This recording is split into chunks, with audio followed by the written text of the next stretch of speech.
Olá, sejam bem-vindos a mais As Mitologias do Therion. E hoje a gente vai falar de um álbum muito especial, que é o Degial. Agora eu vou me apresentar para vocês. Meu nome é Larissa Dias, eu sou psicoterapeuta, orientadora vocacional e de carreira. Eu também coordeno a revista Mitologia Aberta, que é uma revista maravilhosa, que inclusive está produzindo essas lives aqui da mitologia do Therion. E eu também sou escritora e apaixonada pelo Therion. Estou aqui com mais duas pessoas magníficas, né? Uma delas é o João. Olá, é um prazer estar aqui novamente com vocês. Para falar sobre essa banda que todos gostamos tanto, né? E as mitologias, é um assunto, é um assunto praticamente interminável. Bom, meu nome é João Gabriel, eu sou advogado, mas trabalho como bancário, sou fã dessa grande banda há mais de 20 anos, e estamos aqui para tentar apresentar um pouquinho mais sobre essa mitologia, sobre as mitologias e tudo mais que envolve o universo musical da banda. E estamos aqui também com a Andrea. Olá, pessoal, tudo bom? Estamos aqui de novo, né, para fazer mais um vídeo de mais um CD. E eu sou a Andrea, sou psicanalista clínica, psicoastróloga e também escritora, né? E junto com a Larissa, a gente criou esse projeto que seria para falar, né, explicar as mitologias do Therion, né, na verdade, das letras das músicas, porque praticamente todas as letras das músicas do Therion estão relacionadas às mitologias de diversas regiões do mundo e diversos tipos de mitologia. Não é uma mitologia específica, né? Tem CD que tem uma mitologia específica, tem CD que tem uma mistureba de mitologia, como essa que nós vamos ver hoje. E esse projeto foi criado por essa paixão que eu e a Larissa temos pela banda, por mitologias também, tá? E a gente resolveu criar para levar isso para vocês, esse conhecimento para vocês, da banda, das letras e das mitologias. E convidamos o João para participar, porque é um grande fã e conhecedor dos bastidores e outras coisas relacionadas ao Therion. Perfeito, até porque nem sempre é fácil, né, entender o que o Therion quer dizer com as letras maravilhosas dele. O João é uma ótima ajuda nesse ponto, tá, gente? Mas quem quer Therion, né, vamos falar para quem não conhece também. Pode falar, João. Só digo que cada pesquisa leva uma nova pesquisa, que leva para outra pesquisa, e aí quando você chega na 15ª pesquisa, não, mas espera, qual que era o primeiro assunto? Ai, ai. Mas Therion é isso, né, gente? É uma banda maravilhosa que surgiu lá em 1987. É uma banda de metal sinfônico. Ela é sueca, né? E quem que comanda a banda aí é o Christopher Johnson, que é vocalista também, guitarrista, principal integrante, né? Comanda a trupe toda aí há tanto tempo, né? 35 anos. E os temas da banda são mitologia das mais diversas, ocultismo, magia, antigas tradições, antigos escritos. Então a gente navega por mares bem revoltos, às vezes, e muito maravilhosos. Tudo que a gente gosta, né, Larissa? Todos os assuntos que a gente gosta. Só isso. E também, quem escreve as letras do Therion, um dos letristas, né, o mais atuante aí é o Thomas Carson. Ele é um ocultista escritor sueco, ele tem doutorado em História das Religiões, e por isso que ele escreve tão bem aí sobre mitologia, né? É fundador da Ordem Dragon Rouge, ele é escritor de alguns livros, né? 2 saíram em português, que é o Cabala, aquele pote magia goética, que é este aqui, e também o Futark, o lado sombrio das runas. Isso. Você tem o outro aí, João, para mostrar? O Futark. Os livros, eles fazem as participações especiais. O lado noturno das Gente, eu aceito de presente, tá? Porque Andréa é a moça das runas, especialista nas runas aqui da live. Bom, e agora a gente vai falar deste álbum aqui, que é o Degial, que foi lançado no ano de 2000. né? É um álbum maravilhoso, com letras incríveis. E agora a gente vai começar com a primeira, que é a música Seven Secrets of the Sphinx.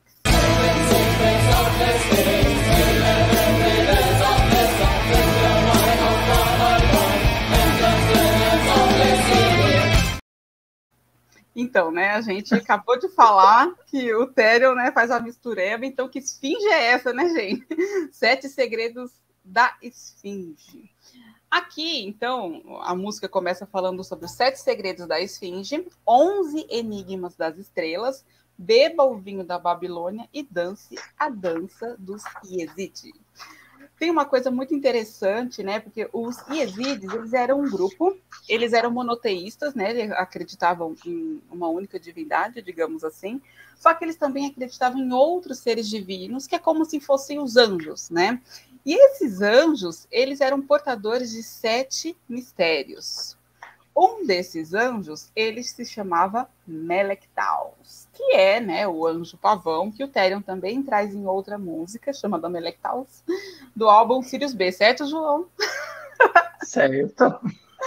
E os Yezid, eles tinham essa questão muito espiritual, né? E essa dança também em transe, né? Que muitas religiões têm, essa coisa mística, né? Que leva, assim, a uma elevação de consciência.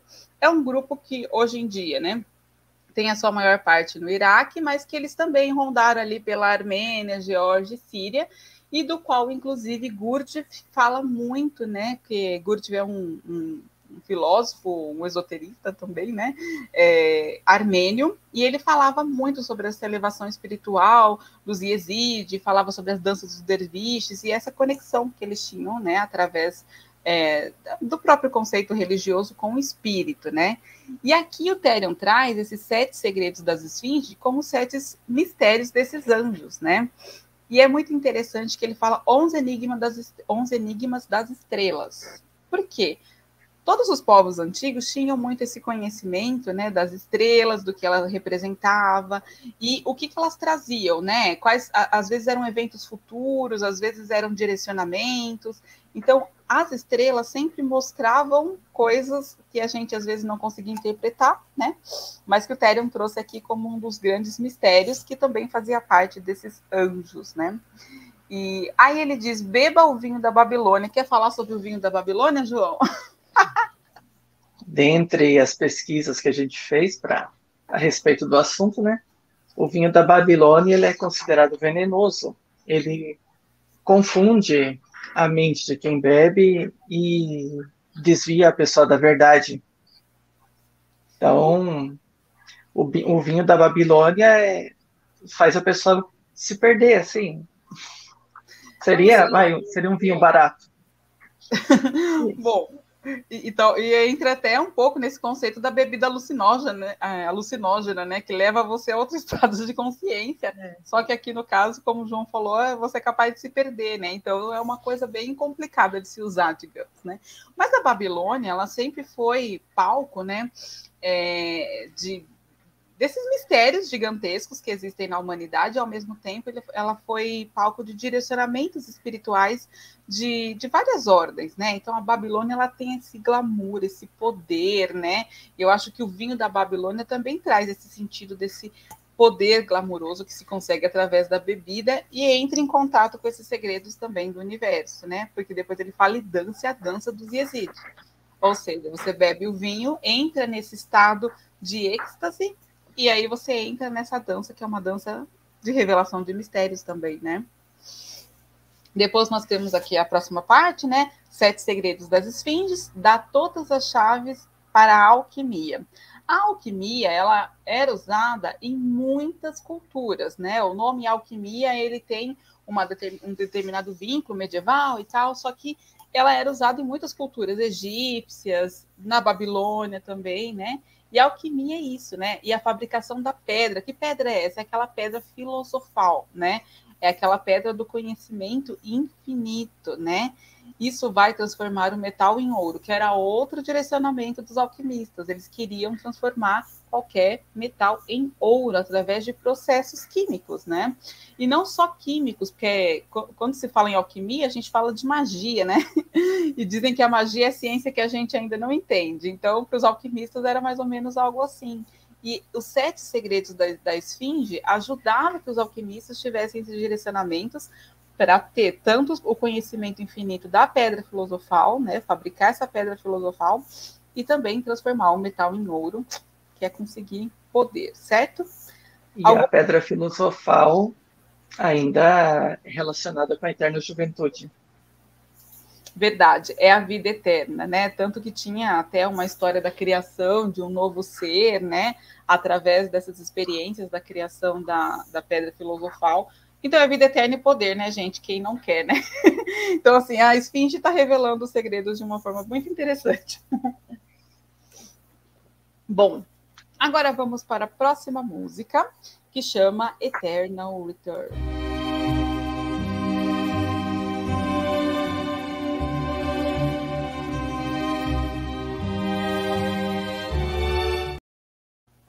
Eu coloquei essa parte específica porque ela é um vai e vem, um vai e vem, um vai e vem, né? Não sei se vocês separaram.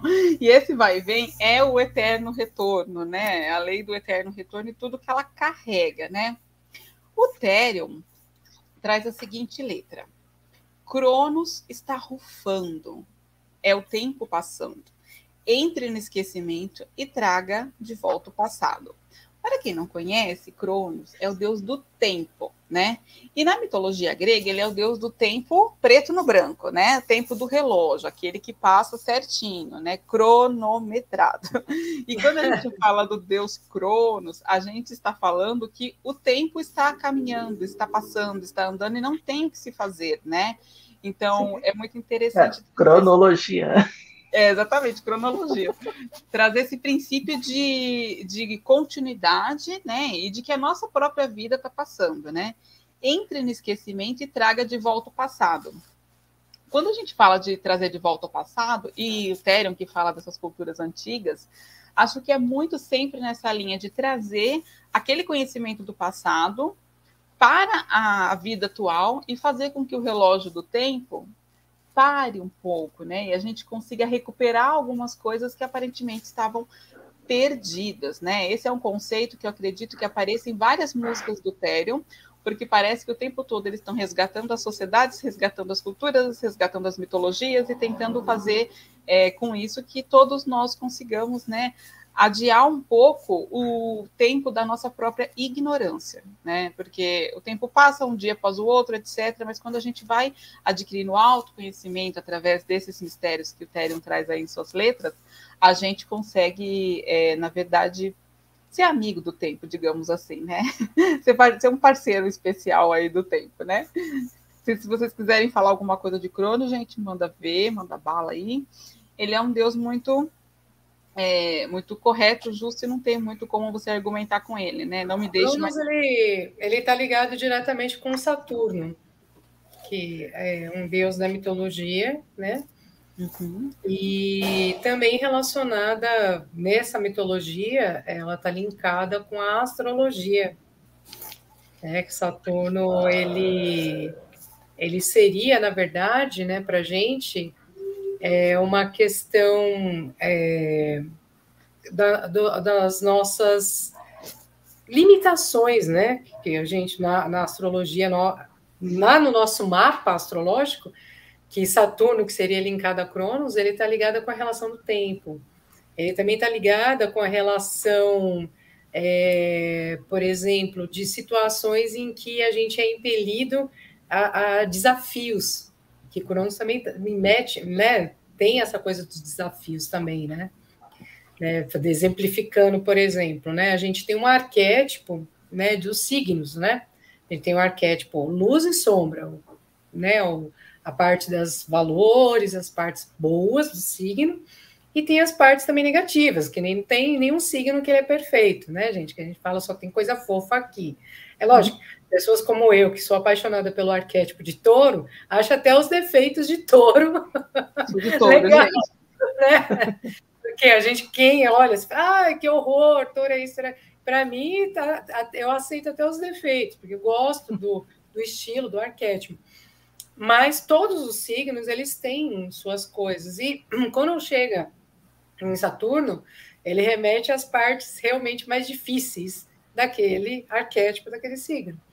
E tudo que remete ao tempo, né? Seja ele acelerar, que a gente está envelhecendo rápido, ou até mesmo aquela coisa que nós precisamos um pouco mais de tempo, ou aquela coisa que a gente não está aguentando mais esperar, está ansioso, isso provoca e mexe muito com o nosso aspecto, né? E Cronos mexe muito com o nosso aspecto, porque nós queremos controlar tudo. E tem muita coisa que o tempo depende do tempo. E aí, falando em tempo, o Therion vem e faz uma coisa maravilhosa, né? Porque eu lembro que a gente falou que é a salada das mitologias, mas isso tem um propósito. Porque existe um termo, gente, uma mitologia comparada, que é justamente o que Therion faz nas músicas. Ele vai comparando as mitologias semelhantes, por isso que vira essa salada interessante. Que ele diz assim: a roda da fortuna, dançando com Shiva, rodando para o recém-nascido que viverá para o fim. A roda da fortuna é, inclusive, uma carta do tarô, né? Que ela vem trazendo o destino. Em alguns tarôs, ela está trazendo as moiras, que são as senhoras do destino. Em outros tarôs, né, dependendo da cultura, ele traz as Nornes, que são outras senhoras do destino, mas da mitologia nórdica. As moiras são da mitologia grega. E essa roda do destino, ela vai girando, ela vai trazendo os conceitos do que você vai, as coisas que você vai viver na sua vida conforme seu destino, e você simplesmente vai obedecer, passando por ela. A carta do tarô diz que você não tem o que fazer. É uma questão de destino, espere acontecer, esteja preparado, na verdade, né? Acho inclusive, que né, o pessoal, eles acham, né, quando vê esse nome, Roda da Fortuna, acha que é fortuna que está vindo e tal. Na vida, né? Meu Deus, nossa, Roda da Fortuna, que legal. Né? Depende, né? Depende, se está no seu destino acontecer agora, né? Está vindo para você uma coisa bacana, realmente é legal. Mas fortuna é uma deusa, né? A fortuna remete a valores monetários, né? Dinheiro, sim. A ser rico, não. As pessoas não pensam as pessoas elas sempre se prendem, né, o nome fortuna, né? Que o fortuna seria isso. Só que a roda da fortuna, ela é um movimento cíclico. Se você pegar a carta, você vê a pessoa caindo, você vê a pessoa no alto, você vê a pessoa no meio, né? Porque nem sempre, gente, a gente está 100% bem e nem sempre é ruim. Existe um texto que eu li muito legal que fala um dia tudo acaba, né? Um dia isso passa, um dia tudo isso passará. Seja as coisas boas, seja as coisas ruins, elas não perduram para sempre. Então, aquele momento, às vezes, que você não está bem, que você está assim, que você está no fundo do poço, ele vai passar, vai acontecer alguma coisa que você vai sair de lá, né? Por mais que naquele momento a gente não vê esperança de nada, mas, né? E às vezes você está no topo, você acha que você nunca mais vai cair, mas vai ter um momento que você vai, né? Porque a vida ela é assim, ela vai girando, né? A roda da fortuna. E é o nome da música, né? Eterno Retorno. A fortuna é uma deusa da prosperidade, da sorte, do dinheiro, mas a roda da fortuna, ela gira, e como toda deusa, Deus, né? Ela tem o aspecto sombrio. A mesma deusa que é da fortuna tem o seu aspecto de escassez. Então, sim, as coisas vão girando, sim, e, né, o ideal é que os humanos estejam em equilíbrio. E aí ele fala, dançando com Shiva. Shiva é o deus da destruição da mitologia hindu. Então, assim, a roda da fortuna está dançando com Shiva. Você está caminhando para a sua destruição. Porque desde que a gente nasce, né, pela criação de Brahma, que é o deus criador, você vai sendo mantido na vida pelo deus mantenedor, né, que é Vishnu, e você acaba na morte com Shiva, que é o deus da destruição.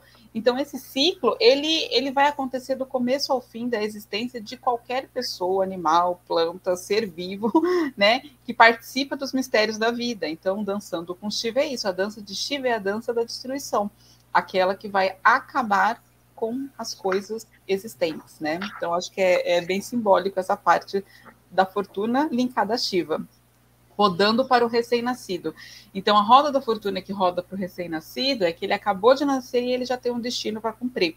e esse destino tem, né, uma marcação, digamos assim, que viverá para o fim. Então, a gente, desde pequenininho, começa a viver para o nosso fim. Né? Tem o Gurdjieff dizia uma coisa maravilhosa, uma coisa que a gente não pode esquecer na vida é que a gente vai morrer, até para que a gente possa aproveitar cada minuto da nossa existência de uma forma muito melhor. E tem muita gente, acho que a maioria dos seres humanos, eles esquecem disso, né? Que a única realidade que nós temos certeza é que um dia a gente vai deixar de existir. Né? Essa é a única certeza que nós temos que ter, é que um dia a gente não vai estar mais aqui. Então, tem que... Esse aproveitar bem, não é aproveitar bem assim, eu vou fazer o que eu quero, né? Porque muitas vezes esse negócio de eu fazer o que eu quero, ele induz a fazer coisas não muito boas, né? Você faz coisas que você não quer, inclusive, né? Então, assim, essa sensação de você poder deixar um legado legal, né? De você poder fazer coisas boas, benéficas, um legado bom, né? Essa coisa. Tem uma passagem no Havamal, que seria a Bíblia dos nórdicos, que Odin, né? Que eles falam que Odin, ele deixa escrito, eu não lembro exatamente o número do versículo, mas é um versículo que diz que o homem, né? Todo homem, ele consegue, a única coisa que não vai acabar dele é o legado do que ele deixa, né, em relação a ele, é o aspecto dele, né, tipo, por exemplo, vamos supor, né, João, ele é uma pessoa que só fez o bem e tal, ele tem a moral dele, sabe aquela coisa que você passa para as outras pessoas, né, do que você é. Tudo bem que vai ter pessoas que vão te olhar de maneiras diferentes, né, porque você propriamente disso, você não vai ser a mesma pessoa para todo mundo, e nem todo mundo vai te olhar da mesma forma, isso vai depender muito do aspecto dela, cultural, enfim, né? Então, essa imagem que você deixa no mundo é a única coisa que ninguém vai esquecer de você, né? Então, às vezes, para algumas pessoas, você pode ter sido muito bom, e para outras pessoas você pode ter sido muito ruim. Se você é uma pessoa tranquila, normal, né, como todo mundo, a gente tem um aspecto positivo e negativo, dependendo do que o outro te trouxe, você vai ter uma ação reversa, né? E aí você vai parecer que é ruim. Na verdade, você está se autodefendendo. Então, e aí isso cria, às vezes, né, aspectos, né, da imagem do ser humano, a imagem que você deixa aqui para os outros. E a gente também não tem muito que se preocupar com essa questão também, né? A única coisa é que você tem que estar com a sua consciência limpa, deitada no travesseiro, né? Se eu fui tá assim é porque a pessoa provocou esse lado. Se eu fui assado, né? É porque ela provocou o lado positivo. E nessa sociedade atual, onde a tecnologia é avançada, a gente já se acostumou a ter tudo de imediato. Aconteceu alguma coisa do outro lado do mundo, em segundos a gente já sabe aqui no Brasil. Ou alguma previsão do futuro, vai acontecer tal fato importante em algum lugar, todo mundo já está ali com a câmera apontada para gravar, para capturar o melhor momento, e as pessoas acabam esquecendo das coisas simples. Como, por exemplo, qual foi a última vez que a gente sentou na rua e ficou olhando os pássaros? Bom, hoje em dia você não pode nem sentar na rua, né? Já vem carregador de celular. Não, eu acho Mas, que assim, a gente esquece as coisas simples, né? A gente esquece de parar, de respirar, de estar em harmonia com o seu ambiente. Tem coisas assim super simples, né? E que traz uma energia muito boa para a gente, e a gente esquece muito disso. A gente está muito no status de aparência, né?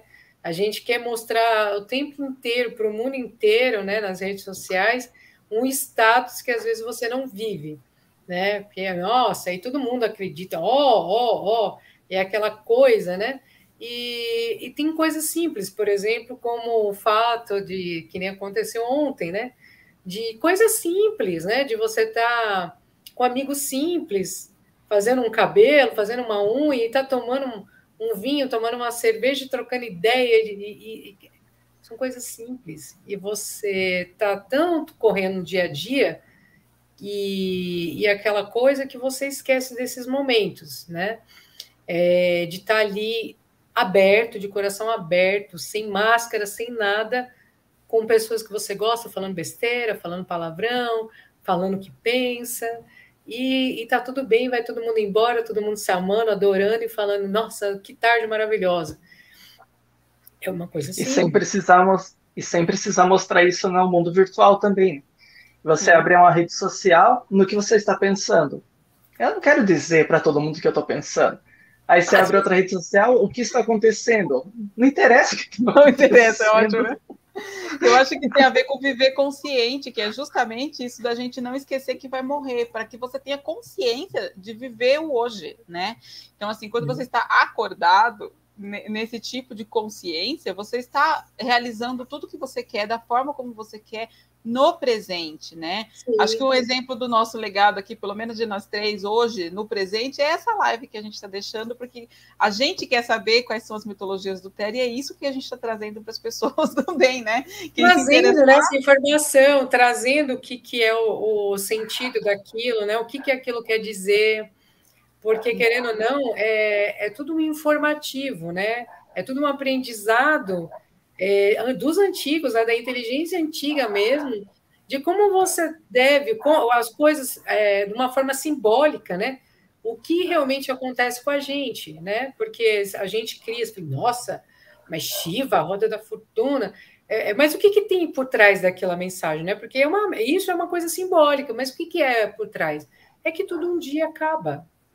É simples assim. Usou uma mitologia uma simbologia super over, só para dizer o simples fato que um dia nós não estaremos mais aqui. Um dia qualquer coisa acaba. Nosso bichinho vai embora, nosso computador ele quebra, ele não deixa de funcionar, não funciona mais, não serve mais por conta das atualizações. A gente vai envelhecendo, a gente vai até as células não se reproduzirem mais e falecerem. Vêm outras criaturas, vêm outras pessoas, outras almas, né? E a gente está esquecendo dessa coisa que é a relação de verdade, né? E entre nós, né? Seja nós seres humanos, seja nós com as outras criaturas, né? Porque são seres também, né? Sente fome, enfim. Nós não somos o suprassumo da coisa. Então, a gente tem que ter esse respeito com a natureza também, entendeu? E a gente esquece muito disso, por conta do status, por conta da vaidade, por conta de um monte de coisa que existe hoje em dia. Não estou falando que é para todo mundo virar hippie aqui, né? Mas eu digo que a gente tem que ter esse olhar, né? Esse olhar para nós como seres vivos, para os outros seres vivos, e viver um pouco a realidade, que sai um pouco da virtual, que a realidade a gente tem que estar em equilíbrio, né? Sim. E essa realidade, acho que fala aqui no começo, o tempo está passando, o véu do tempo. O véu do tempo, ele traz momentaneamente algo que a gente está vivendo. Então, nem sempre aquilo que você está vivendo nesse momento, de uma forma terrível, amanhã a dor vai ser igual. A gente sabe que o véu do tempo passa as nossas dores, né? Esse é um grande exemplo. E também passa as nossas alegrias, e faz a gente esquecer, e faz a gente relembrar. Então, assim, o tempo que passa através do véu são as várias formas de ver a vida que a gente vai tendo ao longo da nossa própria evolução, né? Da nossa própria evolução como pessoas, né? De idade e tudo mais. A chama queimará, né? Tudo vai ser queimado, vai ser purificado, transformado em algo. Quando esse dia acabar, mas tudo retornar. E é esse o sentido da música, né?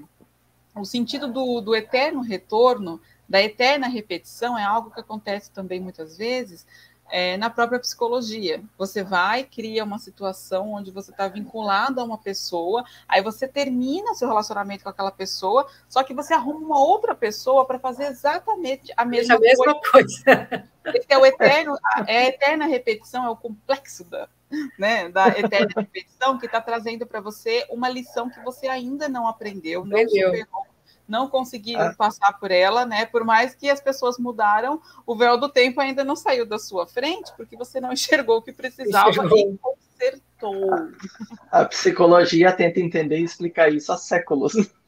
Ela até entende. Explica. Até explica, só que a pessoa, né? Vamos tentar direcionar. Quando ela está dentro desse círculo vicioso, ela seria o paciente, vamos falar assim, né? O paciente, ele ainda não entendeu o que tem dentro ali, qual é a situação que ele está atraindo esse tipo de situação parecida, que só mudam os nomes das pessoas, a cara das pessoas, mas o padrão, ele continua o mesmo, né? O mesmo estilo de pessoa que ele está atraindo, por quê? Porque é alguma coisa que ele tem que resolver dentro dele, para não atrair mais esse tipo de pessoa. E como é que a gente faz isso? Terapia, se autoconhecer, o autoconhecimento e também ter a consciência de que você precisa mudar os seus pensamentos para aquele tipo de padrão de coisas não voltar a acontecer. Porque ela volta até você aprender, né? Então, tem gente que não aprende, passa o resto da vida naquela situação. Tem pessoas que falam, não, eu preciso, não aguento mais sofrer, eu preciso de ajuda. Vai buscar ajuda, entende a situação, né, que está acontecendo. Eu mesma já tive padrões assim de relacionamento que foi complicado. Eu falei, eu não quero mais isso, o que está acontecendo? Procurei ajuda e hoje estou livre, forfã e feliz da vida. Mas, enfim, até eu entrar em consciência do que estava acontecendo comigo, a Larissa sabe bem disso, eu não estava entendendo o que estava acontecendo. Eu achava que era uma força maior, até, será que é macumba que fizeram? Sabe? Era uma coisa assim, eu não sabia que aquilo estava dentro de mim. Né? Então, eu fui buscar ajuda, na hora que eu busquei ajuda, fiz a compreensão, eu como psicanalista também, foi muito mais fácil, né, de compreender, né, porque a gente está falando a mesma linguagem, eu e a terapeuta, daí é mais fácil, quando a pessoa não é mais difícil, né, de ter essa compreensão, então o paciente demora mais tempo para ter essa compreensão, né. Então, eu falei, nossa, era isso? Nossa, se eu soubesse disso lá atrás. E assim, né, essa é uma elaboração da alma humana, né? Porque os hindus têm esse conceito da eterna repetição através das encarnações. Então, até que você cumpra o seu karma, você vai voltar e com ele para você cumpri-lo completamente. Se o seu karma é trazer um grande bem para a humanidade, em nenhuma das suas vidas anteriores, né? Para quem acredita na encarnação como os hindus, como ele falou de Shiva aqui, você não conseguiu trazer esse grande bem para a humanidade, você vai continuar voltando. Da mesma forma que a gente tem uma oportunidade na nossa vida de ganhar muito dinheiro ou de fazer o que você sabe que precisa fazer. Se você escolher ganhar muito dinheiro, você vai perder o dinheiro porque você não fez o que você precisava fazer. Então, assim, essa questão de entender a missão e cumprir a missão é uma coisa muito importante, porque ela traz para nós esse sentido de dignidade, de que você viveu a sua vida e não precisa passar por isso de novo. E o eterno retorno não terá mais sentido, certo? Não vai ter mais retorno. Chega de retorno. Próximo. E Cronos deixa o tempo passar. Pelo menos nessa realidade que a gente vive atualmente, o tempo não volta. Exatamente. Existem teorias aí, mas isso é outra história. Para outras letras. É que, na verdade, assim, o tempo não volta. O que volta são... na verdade, não é que volta. Na verdade, repete-se coisas. Voltar não volta nada. Na verdade, tem a repetição de padrões, né? Ao longo do tempo, você repete os padrões, né? Aí você não vai, nada vai voltar. Só que você vai repetir padrões. Então... quando a gente fala de voltar, é uma coisa, é um pouco complexo, né? Realmente, não volta nada. Na verdade, você repete padrões com outras coisas, com outras pessoas, enfim. Bom, já que a gente já cansou do eterno retorno, né? Vamos para algum outro lugar, né? Entre lá.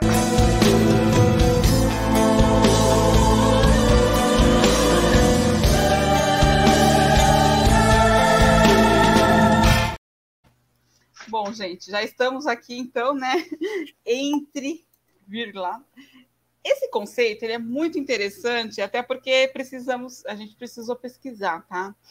Porque o conceito de vril, digamos, ele é uma energia, é um tipo de energia que existe é uma energia ilimitada, né? E ao mesmo tempo ela é considerada como se fosse o quinto elemento, né? Água, fogo, terra, ar, frio, que seria uma energia muito poderosa, né? O João trouxe aí como se fosse a energia mais poderosa do universo, que está muito ligado a alguns conceitos da própria energia divina, né? Como é o caso, a gente está falando de mitologia hindu, Brahman, não é Brahma, é Brahman, que é a energia divina que foi responsável por criar todos os deuses e tudo que dali surgiu. Esse conceito de energia divina tem várias e várias e várias mitologias, né? Então aqui o vril é isso, né? E esse vril lá seria um tipo de povo, né? Que eram mais ou menos humanos alienígenas, tá? E eles tinham um intelecto muito, mas muito superior ao do ser humano. Isso fazia deles seres imortais, e também trazia eles para uma outra característica, né? Para um outro grupo de seres, né? Eles também tinham habilidades extremamente milagrosas, né? E era uma raça com essa que era portador dessa fonte ilimitada de energia. Eles morriam quando eles estavam na forma humana e eram mortos por outros humanos, tal, mas aparentemente eles tinham esse conceito até de mortalidade. Então estamos falando de um poder, né, gente? E isso a gente remete até à questão até quando a gente fala de religião, né, do espírita, né? Porque falando de energia, né, a crença, né, da mitologia espírita, nós todos somos seres espirituais, a gente não é isso daqui. Então lá a gente não morre, lá a gente tem poderes, na verdade, porque é todo com base na mente, né? Até a gente consegue, se a gente conseguir manifestar em algum objeto, a gente consegue mover o objeto, né? No mundo humano. E para se comunicar com humanos, né? E quando né, essa energia, ela encarna, né? Que seria o espírito, encarna, nós podemos ser mortos, né? Essa energia pode ser morta por outros seres humanos. Então, fazendo uma analogia, até para explicar, né, numa coisa mais próxima da nossa, do que nós conhecemos hoje, basicamente pode ser isso que eles queriam dizer naquela época, né? Só que contada da maneira deles, né? Da maneira que eles acreditam, com outras mitologias que nós já vimos até o momento. Baseado em outra cultura, né? E até na letra ele fala que dentro da terra havia uma terra de mistério, iluminado pelo sol negro do subterrâneo. Nesse mundo eles têm a chave para o tempo e o espaço, e as forças fortes para a humanidade, para que a humanidade possa saber. É esse vir lá, entre neste conceito, né? Neste local onde você tem, né, esses poderes especiais. E aí, se o João quiser complementar um pouquinho aí do que é esse conceito, porque a gente achou bem diferente pelo nome, né? Não é um nome que você ouve falar todo dia. Então, essa pesquisa foi interessante, porque a gente trouxe essas outras questões à tona, né? Sim, como foi citado antes por vocês, né? Vril-ya seria a terra regida por humanos com poderes sobrenaturais para controlar o vril, que é justamente a energia. E a energia mais poderosa do universo, segundo o conceito deles. E, comparativamente, isso tem alguma correlação com a pedra filosofal. Porque é a criação da energia, é saber lidar com essa energia para que a pessoa não seja consumida por ela. A pessoa, no caso, os guardiães, os vril.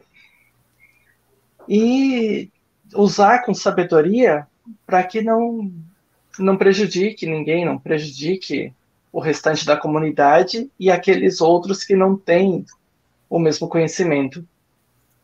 E aqui tem uma parte que eu acho que tem tudo a ver com isso que o João falou, porque ele fala, entre na caverna de Virilá, o símbolo da caverna, em várias mitologias, é esse lado escuro por onde você entra humildemente em busca do conhecimento sagrado, secreto, né? Você tem que se abaixar, é frio, sombrio, você não tem nada para você pegar. É a caverna, é aquela parte da alma onde você também não conhece. Senhor da Suméria, Senhor Dragão para seu segredo. Então, tem um dragão guardião na história também, que é muito o dragão que é o guardião dos conhecimentos de várias mitologias. É poderoso, é forte, você tem que conquistá-lo, ele não é mau, digamos assim. Mas ele não vai deixar você passar se você não conhecer, né? Entre na caverna de Virilá, Senhor de Sorá, Senhor Dragão, para o seu segredo. Então, para que você consiga atingir esses segredos, né, esse potencial poderoso dos Virilá, você tem que merecer. Você tem que conseguir ultrapassar esse dragão. E o dragão é um símbolo de conhecimento, é um símbolo da busca do conhecimento, vencer os seus limites, os seus desafios, né? Além disso, ele tem essa simbologia da serpente alada. Então, você rasteja na terra, esteja em contato com as coisas muito concretas, né? E não deixe de ir até o máximo do seu conhecimento, ir ao máximo do seu intelecto com as asas.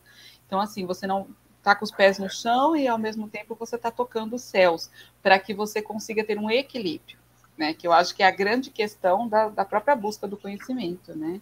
Então, esse é o povo de Virilá, né? Comparativamente, a esfinge também tem segredos. Exatamente. Ela, segredos não, enigmas.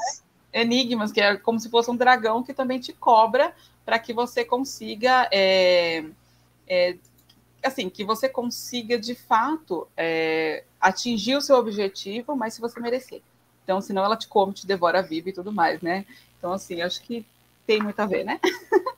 Agora, vamos pegar, né? Se vocês concordarem, todos aí, vamos pegar o navio da Lua.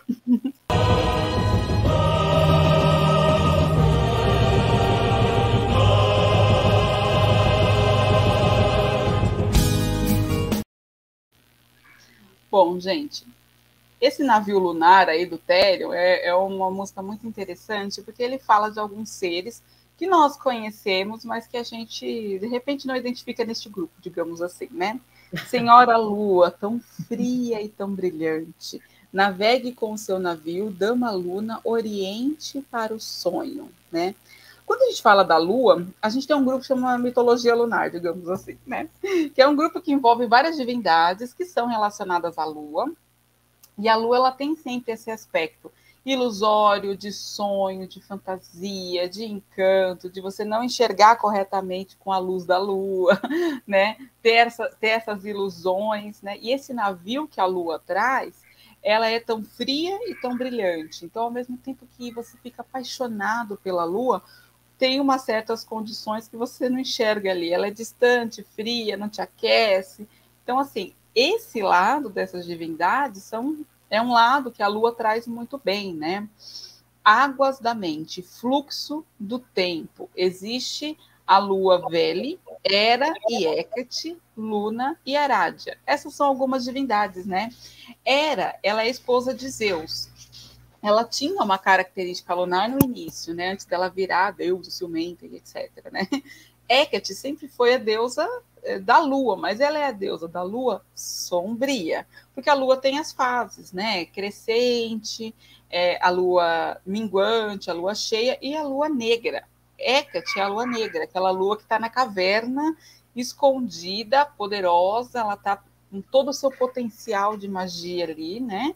E por isso que ela é considerada também uma deusa das bruxas, digamos assim, né? Ela tem esses conhecimentos do mundo oculto. Luna e Arádia também são outras divindades lunares. Então, esse conceito que o Therion traz, águas da mente, né? Como se a gente pudesse navegar pelas nossas próprias ilusões, fluxo de todo o tempo. Então, esse tempo que a gente vive no dia a dia, a gente não vive só na realidade, a gente vive nas fantasias, nos devaneios, nas ilusões, nos sonhos, né? Então, assim, toda vez... Uma coisa interessante aí, né, nessa letra, Larissa e João, essa questão dele ter falado águas da mente, Lua, né? Águas da mente ligar. Por quê? A Lua é nosso satélite aqui na Terra e ela mexe com as águas, né? Ela mexe muito com as águas e nosso corpo, ele é provido de muita água. Então, o que acontece? Houve já um estudo, então por isso que a parte da psicoastrologia, ela trata muito da parte lunar, e quem não conhece tem lá isso, eu sempre faço postagens no meu canal, né, do Astros e Psique, não no YouTube, mas no Instagram, da parte da Lua, né, como que ela tá, em que signo ela tá, por quê? A lua, ela mexe com as nossas emoções. As águas do mexem com as nossas emoções. A água, ela é um elemento totalmente linkado com as emoções do ser humano. Isso no tarô, isso na astrologia e isso na vida científica também, né? Que é essa parte biológica. Então, o que acontece? Quando a Lua ela está em certa posição, ela vai mexer mais ou menos com a gente. Por exemplo, a Lua cheia, isso foi até feito registros, né? Aquela coisa que saiu do lobisomem, isso tudo foi um fato, não foi do nada, tá, gente? Isso foi um fato que ocorreu na Europa na época e eles relacionaram a Lua, por quê? A maioria dos crimes que acontecem, a maioria das violências, batida de carro e etc., né, trazendo para os dias atuais, acontecem na lua cheia. Por quê? A lua cheia está mais próxima, ela está no seu ápice, e ela mexe muito mais com as águas, tanto com as marés, com as águas do nosso corpo, e nós ficamos mais irritadiços e mais, como diria, não precisa ser violentos também, né? Que isso vai de cada um. Mas mais agitados, né? A gente fica mais agitado mesmo, a gente fica com mais energia, na verdade, né? À medida que a Lua ela vai diminuindo, que ela vai indo para como fala, minguante, até chegar na Lua negra, que seria a própria Lua nova, ela vai desacelerando. Ela vai desacelerando, aí você vai ficando mais de boa, né? Que você vai entrando naquela fase de introspecção, né? Então, tudo isso tem a ver com essa questão. Então, acredito que ele pegou essa deixa, né, da letra e tal, porque justamente a Lua, ela mexe com as nossas emoções. Na própria astrologia, a Lua é as nossas emoções, né, que é linkado com a parte do nosso emocional. Não estou falando de relacionamento, tá, gente? É o nosso emocional. E na carta do tarô seria exatamente as ilusões, né? Que a luz da lua, ela sempre reflete algo que não é bem aquilo que a gente está vendo, né? Que a gente tem aquela frase clichê que à noite todo gato é pardo, né? Você já foi na baladinha, assim, e ficou com aquele menino, achar a coisa mais linda, né? Quando você conhece o dia que você passou a noite, virou lá, quê? Cadê aquela... Quem é? Mas eu falei, não era esse cara que eu tava ficando, não é essa menina que eu tava ficando, né? Isso já aconteceu com todo mundo, aqui que eu sei. Então, mas é tudo isso que está falando mesmo, entendeu? Não só na letra, mas no dia a dia, no nosso cotidiano, ele tem essa conotação. Além da Lua coordenar, como estamos falando em águas, né, do nosso corpo, o próprio ciclo menstrual e tudo mais, né? Sim. Tinha uma amiga minha que ela é obstetra e ela falava, não importa, não é que vira semana, é quando vira a lua que as mulheres... Quando vira a lua. É quando vira a lua, virou semana, então... Não se preocupe, quando virar a lua você começa a se preocupar, porque é aí que a coisa acontece. E é isso mesmo, né, gente? E aí o Therion fala, vela fantasia, no escuro e da calma, oriente o navio da lua para a terra dos meus sonhos. Aqui tem uma questão muito interessante. A Lua, ela coordena mesmo esses fluxos, né? Que tem a ver com as águas de forma geral e os sentimentos. Então, não adianta muito a gente começar a ir contra esses fluxos, né? E o Therion fala, coordene o navio da Lua para a terra dos meus sonhos. Então, assim, eu vou na sua maré, mas você me ajuda a realizar os meus sonhos, já que você é esse mundo de ilusão, né? Então, todas as deusas lunares têm esse aspecto muito sedutor, muito abrangente, ao mesmo tempo não fala claramente as coisas que ela quer, né? Então, são divindades muito interessantes nesse sentido, e são ocultas, mas te ajudam muito a realizar os seus sonhos na medida que você respeita as fases, os ciclos, as características e tudo mais, né? Então, acho que essa música fala muito disso, da gente conseguir respeitar e seguir, né, no navio da Lua para onde a gente precisa ir. E claro, né, sem tentar remar para outro lado, porque isso nunca dá certo, né, na nossa vida, nem na vida de ninguém, muito menos com as divindades mega temperamentais lunares, né? E a Lua também, a Lua é metáfora para os sonhos, né? Uhum. Quando alguém já tá no mundo da Lua, tá com a cabeça na Lua, É ilusório, né? Tá se iludindo, ela tá navegando, né? Tá fora da realidade. Mas que é E muito voltando um pouco na questão das gestações que a Larissa comentou, a gente vê o conhecimento que os maias tinham há séculos também, né? As pirâmides, as principais, têm ali 4 lados com 91 degraus cada um. Ah, mas aí são 364, não dá um ciclo de um ano. Mas tem um degrau, tem uma portinha lá em cima, então 365, que era como eles orientavam as colheitas, as plantações, orientava a vida da sociedade. e desenvolver os calendários, né? E a profecia do fim do mundo e tudo mais, né? Na verdade, o fim de ciclo, né? A gente já falou delas em uma outra live aqui, né? Bom, já que estamos falando de ilusão, né? De seguir o fluxo da Lua, vamos nos tornar invencíveis?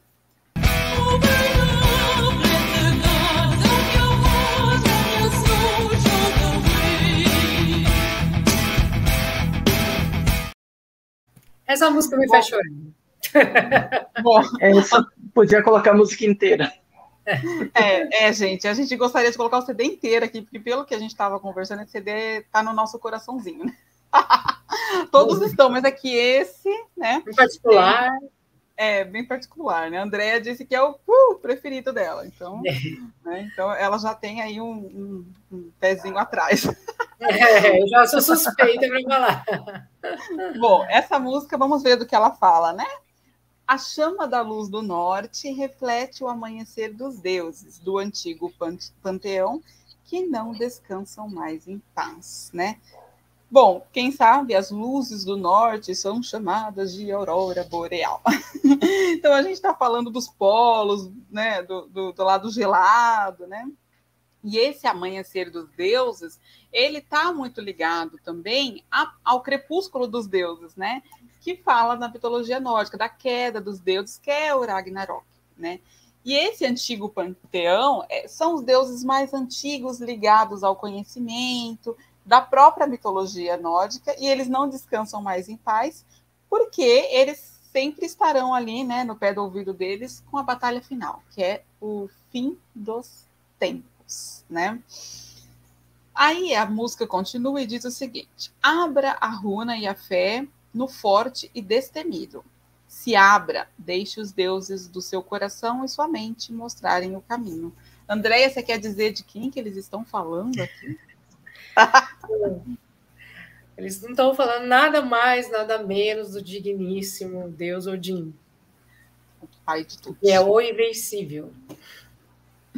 E por que ele era o invencível, né? Porque lá no início dos tempos, ele já tinha lutado as suas próprias batalhas para ser o deus dos deuses, o pai de todos, né? Nas mitologias, os deuses como Odin, Zeus, né? Todos, Júpiter, todos eles tiveram essa trajetória e a necessidade de batalhar pelo seu posto, pelo seu lugar, né? Então aqui a própria runa, que para quem não sabe, não viu lá desde o primeiro vídeo, né?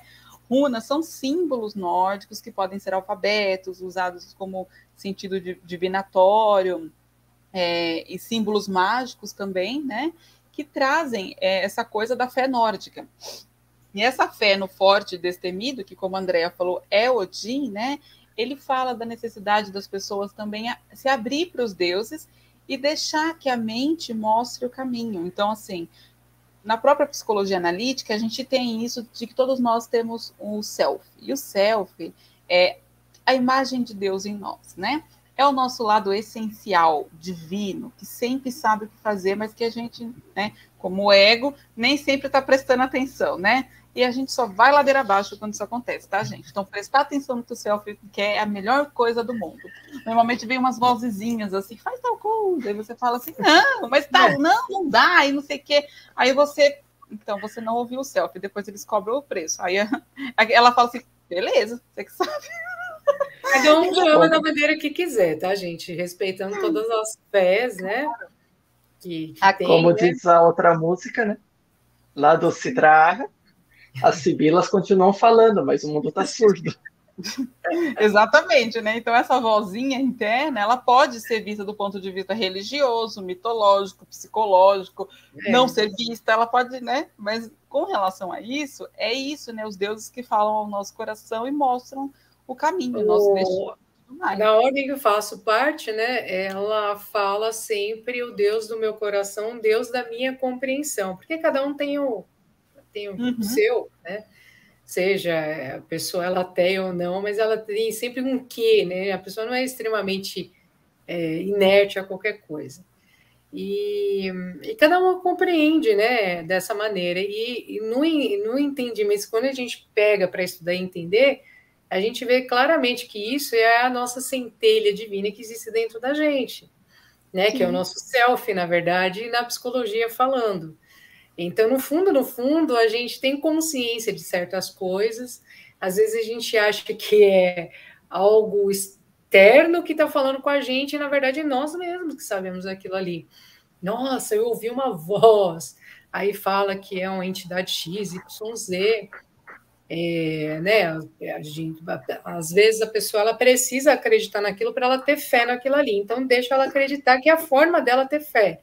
Né? E acreditar que é muito mais fácil do que a pessoa compreender cientificamente falando e deixar aquilo acontecer.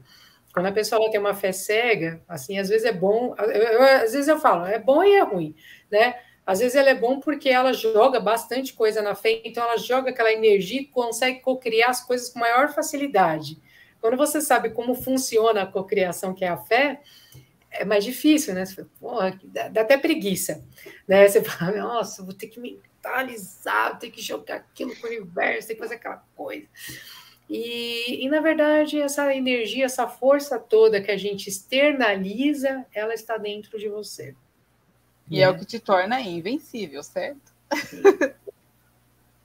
E aqui, a última parte da letra que a gente trouxe, né? Fala, o olho do que está nas alturas viu o amanhecer dos deuses no poço de Mimer e pelo voo das águias, né? E aqui tem um conceito muito interessante, porque Odin sacrificou um dos seus olhos para que ele pudesse ter o conhecimento, né? Então, assim, nada na vida vai vir fácil e a gente sempre vai precisar sacrificar algo. Se eu quero ter uma visão interna, eu sacrifico a minha visão externa, até porque a gente não consegue enxergar dos dois jeitos, né? O sábio Tiresias também, lá dos mitos gregos, ele era cego para fora para poder enxergar as previsões internas. Ele era um sábio e ele era um vidente. E muitos videntes têm, né? Nos filmes, se vocês forem ver, tem os olhos vendados para que eles não tenham que lidar com o mundo externo, já que o que interessa é o que vai acontecer internamente, né? Então aqui aquela série dos Vikings, né? Eu assisti mais para ver o vidente ali, né? Faz por isso. O vidente ele era cego. E é esse sacrifício do olho e o poço de Mimer, que é o deus da sabedoria imensa. Odin só pôde beber do poço dele quando ele fez o seu sacrifício, né? Então, assim, ser invencível tem também o seu lado do sacrifício e tem esse lado de acreditar naquilo que vai vir no futuro, né? O voo das águias é aquela visão acima de tudo. Então, às vezes, você está com um problema aqui na sua frente, você fala, minha vida acabou. Pera, gente, amanhã esse problema sai, sua vida continua, e você está no minha vida acabou, se mata, fim. Né? Não deixou a sua vida caminhar para onde precisava, né? Então, a visão da águia é essa visão que ela é muito focada, mas, ao mesmo tempo, ela é muito abrangente. Ela está pegando todos os aspectos, né? E Odin tinha esse lance aí com essa questão da águia, de saber para onde ele queria ir, mas também com os corvos que sempre traziam as informações ali para ele, né? Os seus fiéis escudeiros, né? O Gin-Munin. Mugin, né? Eu sempre acho que é Mugin. Bom, agora que a gente, né, falou aqui do Invencível, vamos para a música título do CD Degial.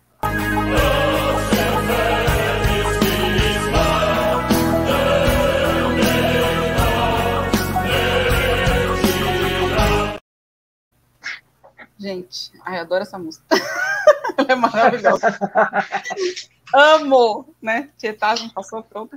Agora vamos para a letra séria que só, né? Séria do jeito que eu consigo ser, né? Bom, Essa letra diz assim: um olho, uma sobrancelha, assim permanece. Letras de Sefer são sua marca. O nome de Gial, né? Quando a gente fala desses conceitos que o Therion traz, é muito interessante, porque eu sempre falo que essa letra me parece muito com a história de Caim e Abel, né? Porque ele fala aqui, carregue a marca de Degial. E quando a gente fala lá de Caim e Abel, a gente está falando da marca de Caim, que é a marca do primeiro assassino. Ele carrega aquela marca ao longo, né, da sua linhagem e da sua existência, né? Então, Degial também tem essa marca, né? E ele traz essas letras, né? E esse olho como se fosse uma visão de algo diferente. Ele diz que Degial é um filho do deserto com um discurso de descrença. Ele diz que Deus está morto hoje e que o homem nascerá em seu lugar, né? É uma letra muito forte, né? Porque ele está tirando a divindade de cena, né? E colocando o homem no lugar da divindade. E tem muitos conceitos que trazem isso, né? O homem como representação divina, o homem como a própria divindade, e isso existe em várias ordens nesse sentido, né? E o filho do deserto fala dessa aridez, onde não cresce a crença, né? Então, tem esse lado também que traz esse discurso da descrença, que é a falta de fé. Mas, ao mesmo tempo que ele tem a falta de fé na divindade, ele traz a fé para ele, né? Para dentro dele. E aí é um conceito meio dúbio, né? Você quer falar um pouquinho aí quem que é o Degial, João? É um conceito dúbio, como você disse. O Degial, ele é popularmente conhecido como o falso profeta, aquele que vem se passar pelo Messias, pelo Salvador, mas na verdade só quer levar os seguidores dele para a perdição.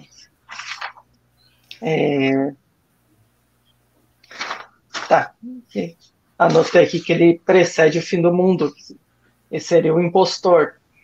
Na cultura cristã, ele corresponde ao anticristo. Que aí tem essa ligação, como eu falei, por isso que é muito parecido com a própria marca de Caim, que traz o mal através da morte, né? Que Degial vem trazer essa mesma coisa, né? Não confie em Deus, né? E ele fala aqui, Degial descrente dos filhos de Deus, descrente do livro, que são as próprias escrituras sagradas, né? E tem essa coisa de onde que eu vou me apoiar quando eu estiver num momento de dificuldade? No livro. Não, mas o livro não está certo. Né? Os filhos de Deus, que é toda a humanidade, não está correto esse conceito. E isso traz até, se a gente for olhar, uma certa... um conceito dúbio no sentido de será que ele é bom ou ruim? Será que ele é só descrente ou será que de fato ele está tentando tirar o poder da divindade atual mesmo que ele acredite nela? Isso entra um pouco até, né, nesse conceito demoníaco com relação a Degial, né? Então, por isso que eu acho que traz esse lado muito de Caim dele mesmo, né? E quem puder ouvir a música, eu acho que é muito interessante, porque ela tem uma crescente com os líricos e tudo mais, que você vai, assim, você vai acreditando no que Degial está te passando, gente. É muito interessante. Porque é como... Comparando, pode falar. Comparando com o Ragnarok, né? O papel de Degial seria erradicar Deus e colocar os humanos como sendo deuses, onde cada um fosse seu próprio Deus. Quando acaba, né, a batalha final lá dos povos nórdicos, os deuses todos morrem, é o crepúsculo dos deuses mesmo, e sobra um casal de humanos. Né? E isso, a partir daí, entra esse conceito, né? O homem nascerá no lugar dos deuses, né? Então é isso, né, gente? Essa parte do Degial, mas como eu falei, ouçam a música, porque vocês não vão se arrepender, tá? E já que a gente está falando desse conceito de anticristo e tal, vamos falar um pouquinho da coroa de esmeraldas, né? Na próxima música.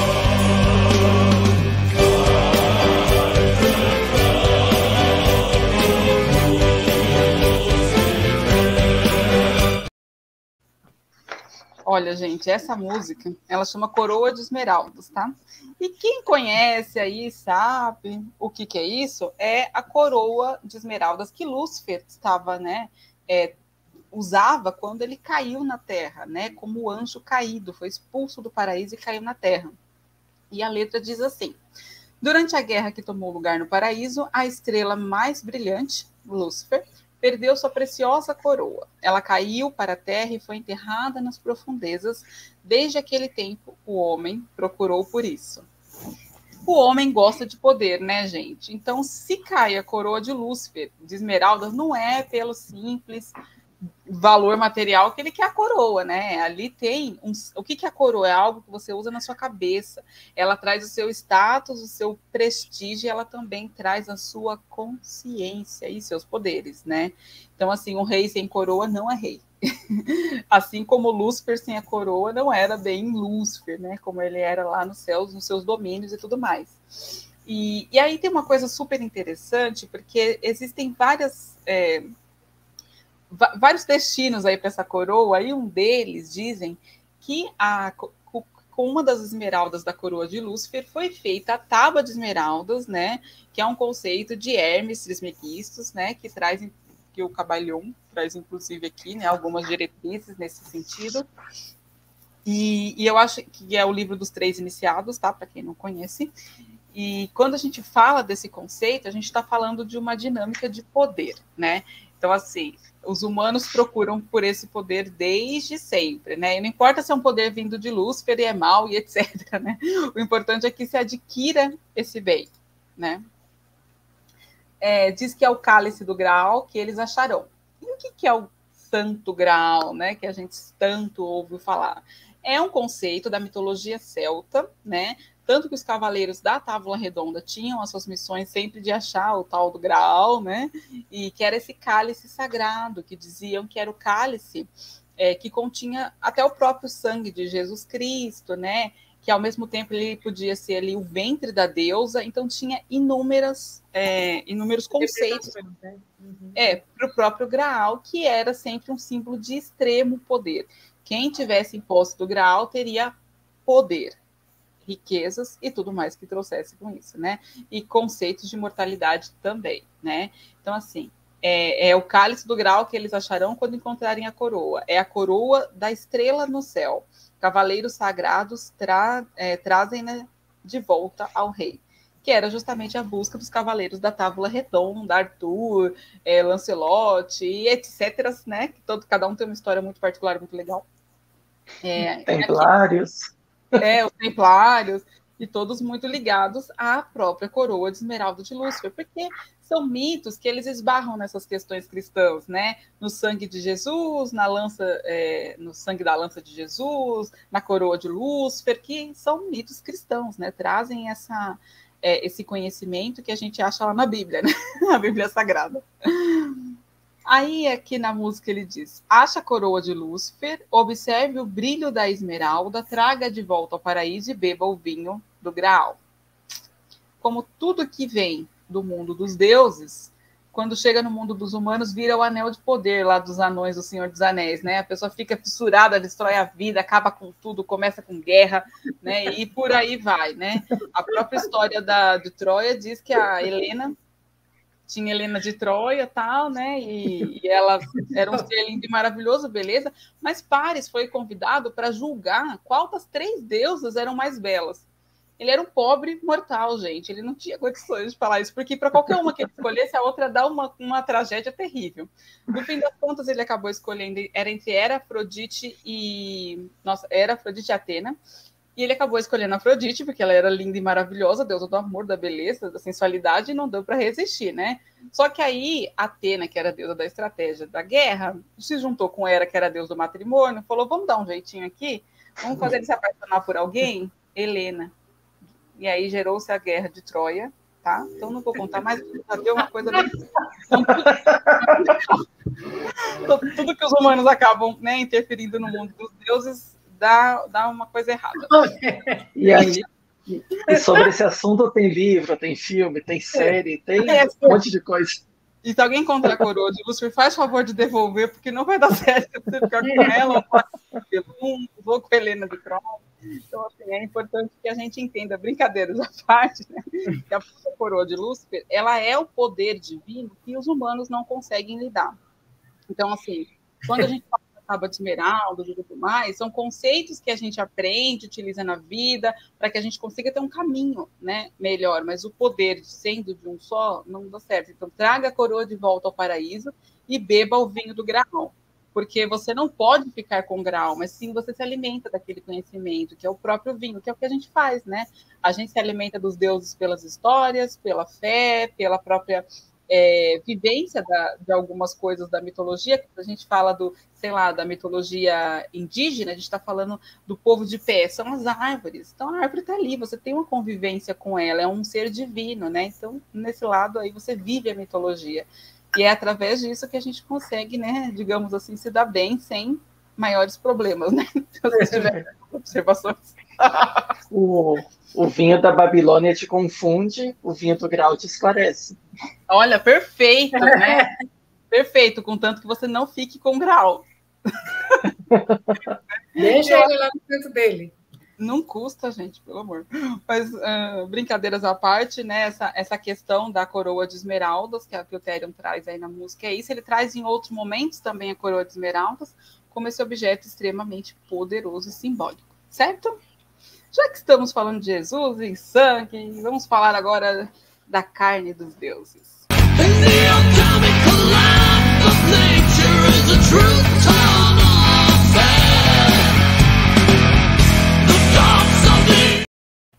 Eu adoro essa música, gente. Eu vou deixar aqui, tá? Uns 15 minutos. Bom, essa música é muito interessante, que é aquela tipo de música que eu sempre cantava sem prestar atenção na letra. Essa, especificamente. O resto, todas a gente fica, nossa, não sei o que, agora essa não. E ela quer dizer a carne dos deuses. É muito interessante, porque a letra dela fala: a terra preta da luxúria é o alimento da mente. No laboratório de alquimia da natureza é o verdadeiro túnel de Sete, né? A terra preta, ela tem vários símbolos, mas se você for olhar a terra preta, o que ela representa? Uma terra que está extremamente fértil. Ela tem restos de vida, né? Por isso que ela está adubada, né? E por isso que ela é fértil. E ali tudo nasce, mas ela é a terra preta da luxúria, de onde nasce esse pecado do prazer, né? E esse pecado do prazer é o alimento da mente, que também entra nesse nível dos sonhos ilusórios, digamos assim, né? No laboratório da alquimia da natureza é o verdadeiro túnel de Sete. Sete era um deus egípcio que brigou com Osíris, né? Que era o irmão dele, pelo poder, pelo trono e para governar as duas terras do Egito, o Alto Egito e o Baixo Egito. Eles tinham essa briga, e essa briga era muito complicada, porque Sete ficou com as terras inférteis e Osíris ficou com as terras férteis. E a partir daí, Sete quis tomar, né, essas terras dele, e por isso que deu toda a confusão.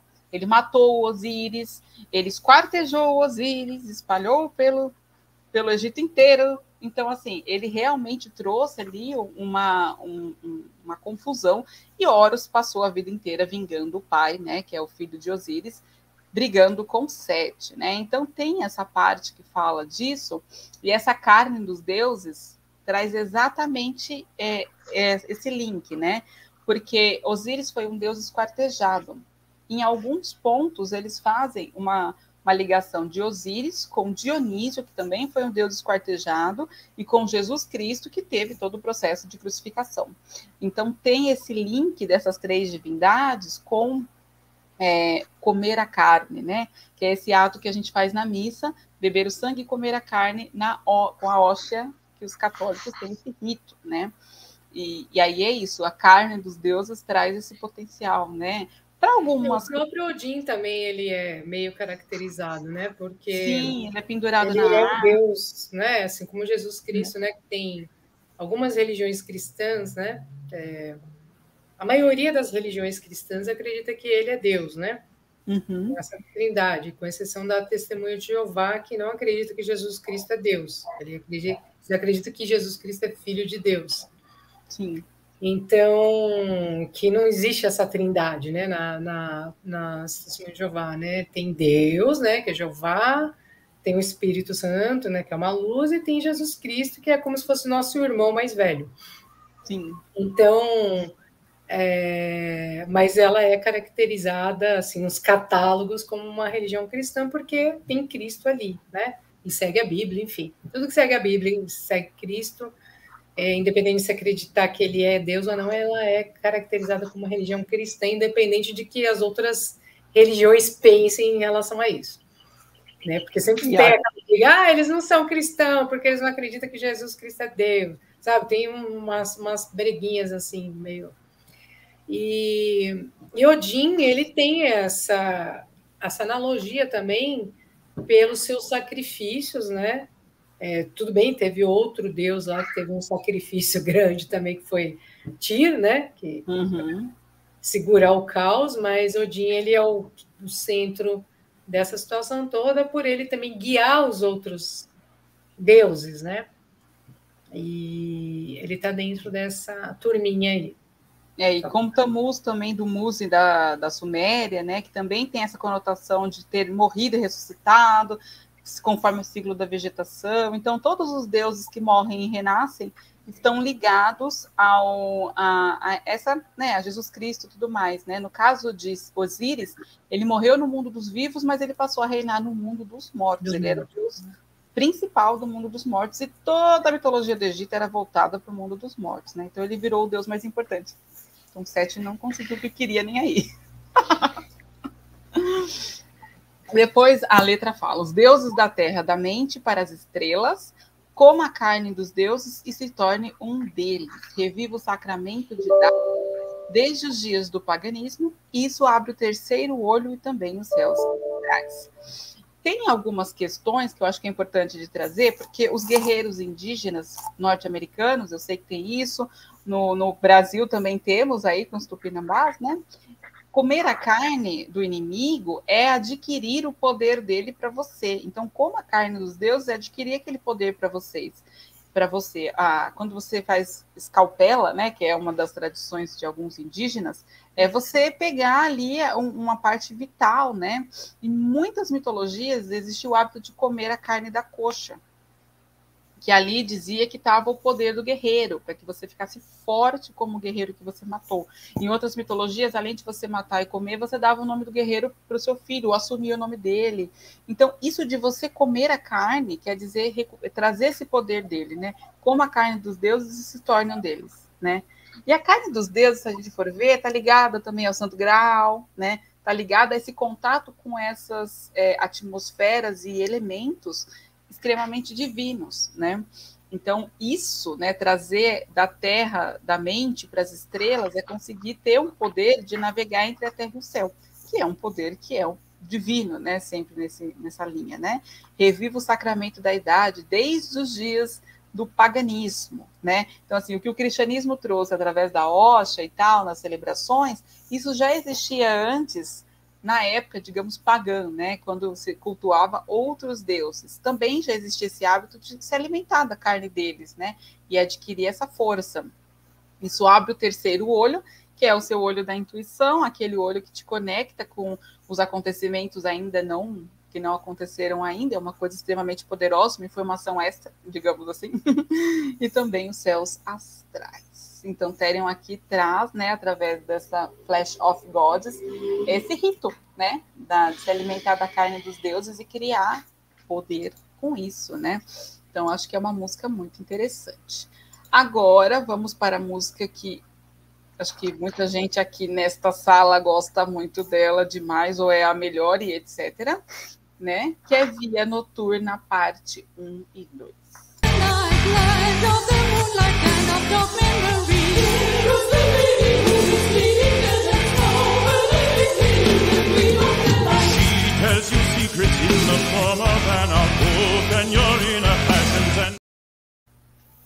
Música maravilhosa, tem uma diversidade instrumental.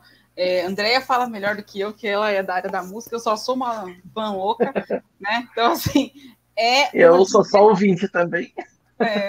Você é ouvinte, né? Eu sou fã louca, pior ainda. Mas, assim, essa parte, assim, é uma loucura de uma diversidade numa mesma música. Parece que a música muda 5.000 vezes, assim, e só fica melhor. Gente, ouçam o CD inteiro, mas ela Via tem Noturna... partes, né? Eles fazem partes delas, assim, que parece que eles estão... Na verdade, quando você está ouvindo e você fala, não, é outra música. É uma Então, mini ópera. É? Uma mini ópera. Porque ela, na verdade, é uma mini ópera, praticamente, porque ela também é extensa, né, essa música. Quanto E ela tempo ela tá tem? naquele ritmo dela ali, né, daquela levada que ela tá, e ela vai para uma outra levada, depois volta para uma levada mais intensa, assim. E se vocês escutarem, né, e tipo, vocês que estão assistindo, né, porque nós três aqui escutamos bastante, vocês vão perceber uma dinâmica, uma coisa que lembra muito ópera mesmo, né? Sim. Tem uma hora que chega o instrumental assim de uma forma, e daí chega o canto lírico e tal, como se estivesse contando, né? Como a maioria das músicas é realmente contando uma história, de uma realmente uma ópera que vocês assistem. Você vai lá, que é um teatro musical, né? Na verdade.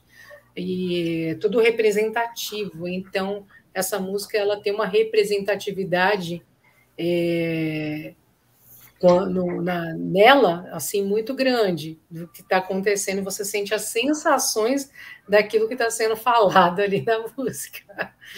É uma ópera Sabá das Bruxas, tá, gente? Vamos combinar. E assim, a Via Noturna, né? O nome tá aí, o Caminho Noturno. E a parte 1, ela é dividida em duas partes, a mesma música, tá? E a primeira parte quer dizer a passagem, né? Ela diz que na floresta você encontrará silhuetas dos seus sonhos, dançando na passagem que você anda, coisas que você temia, né? Quantos de nós, antes de conhecer ou a mitologia ou qualquer coisa, achava que a maioria das coisas que a gente estava lendo ali eram demônios, por exemplo, né? Sempre que a gente se aproxima dos conceitos, até daqueles conceitos considerados maus, sombrios, estranhos, a gente adquire conhecimento delas, a gente perde o medo, né? E cria uma conexão através do conhecimento para que a gente, nem que seja para que a gente se afaste delas novamente, pelo menos a gente já sabe por que a gente está se afastando, né? Essa coisa de não ter a ignorância, né? Então, na floresta, que é esse lugar, né, para onde a gente vai encontrar, né, a magia de forma geral, essas silhuetas dos nossos sonhos dançando na passagem que você anda. É como se você se aproximasse desses conceitos mágicos, né? E que antes eram coisas que você temia. Em outras palavras, levantar o véu. Exatamente, levantar o véu e trazer de uma forma muito clara e vivencial pela música, vocês vão entender aí para onde que a gente está indo nessa passagem, né? É uma via que a gente achou bem interessante, né?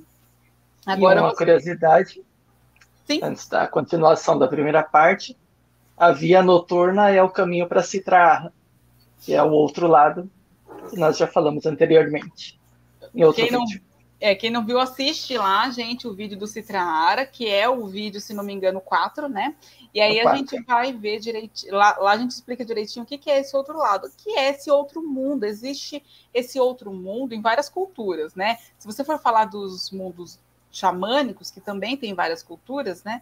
Eles vão para outro mundo, adquirem poderes, cura, tudo mais lá, através dos espíritos dos animais sagrados, dos elementos da natureza, voltam e curam o ser humano. Só que esse outro mundo é chamado de Citraarra, né?